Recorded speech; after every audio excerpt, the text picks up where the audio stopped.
Hi everyone. So this is a little video I'm making for you today about the moon landings, and I've got my phone pressed right up against the telly, and I'm wondering if you can see what I can see I'm just looking at the ground here. So you can see there's a kind of there's bands, there's a like strata of the picture, and one strata's moving to the right and the other one's moving to the left, and then back again. It's oscillating backwards and forwards. So you can go and have a look at any of these videos of the activity on the moon, and there are many hours of them. And so you can see, if you look straight up at that, everywhere you look, you can see this oscillation going on, which is only one thing. That's heat waves. That's heat rising from the hot surface and agitating the air above it. And you can you can see that, and this is devastating. You cannot have that without air. That is an artifact of an environment. Now, they never discovered any atmosphere on the moon. I don't know if they had a sniffing machine to tell you what it smelt like, but or if they'd taken a vacuum gauge to see if it was a complete vacuum, or if they made any.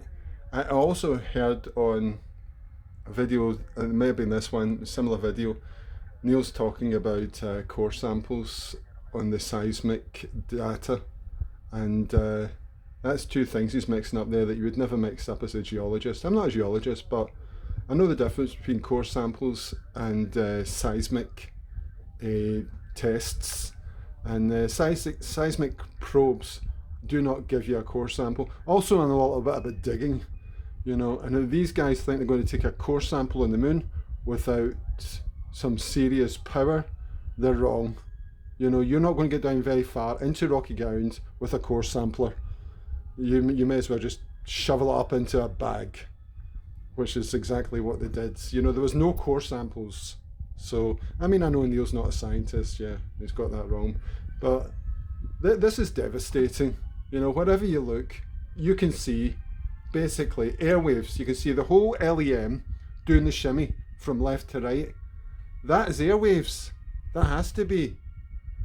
I think this is devastating. Okay, this is going to be my shortest video. I'm just going to leave it at that. But I'm just wondering how much some people are going to need before they turn around and say, okay, I admit it, the whole thing was a hoax. Once you start believing it was a hoax, and then you start going through all this material again, you begin to see all your little own personal proofs, your little personal discoveries that'll make you think, why did I not see this before? And the truth is, you never really entertain the possibility that this is a hoax until you entertain the possibility that it's a hoax, and then you've got an open mind. So thanks for watching, everyone. I hope you've enjoyed my other videos as well. So like I say, I'm definitely going to make this the shortest one, but and some people say, well, what does this matter? It doesn't matter. Might have been a hoax. So what? But here's the thing: we have an absolute duty for the truth.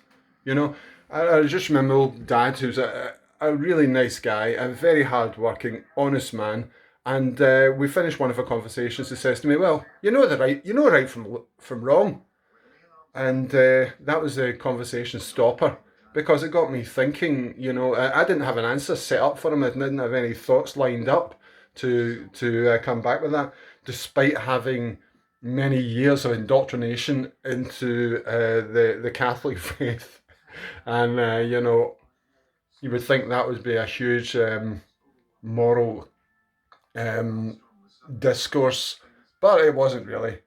It was just about how much a person can endure, how much a person should endure for what's right, hunger and thirst for what's right. But we always thought about right as in terms of moral duty. We didn't really think about it in terms of right as in truth. You look at the Bible, you do get some interesting quotes about truth.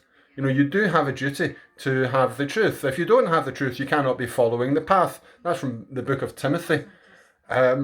we need the truth in science. You know, 1 and 1 must be 2. It cannot be 2 and a bit. You know, it cannot be anything else other than what it is. If you think, oh, I'm doing this for the United States, I'm upholding this lie for the United States, you're not. You're upholding the lie for a hoax United States. That's not the real United States. The real United States is a true thing, you know. And if you want to get behind me on the truth, then tell the truth. And, you know, if you haven't already made up your mind, then please examine this whole thing. Give it some actual thought, because most people who are convinced that it definitely happened have never given it any real thought. Like I say, they have never really entertained the possibility that it might be a hoax. Okay, thanks for viewing. I'm getting to finish this now. Thanks a lot. Cheers, guys. Bye. Love.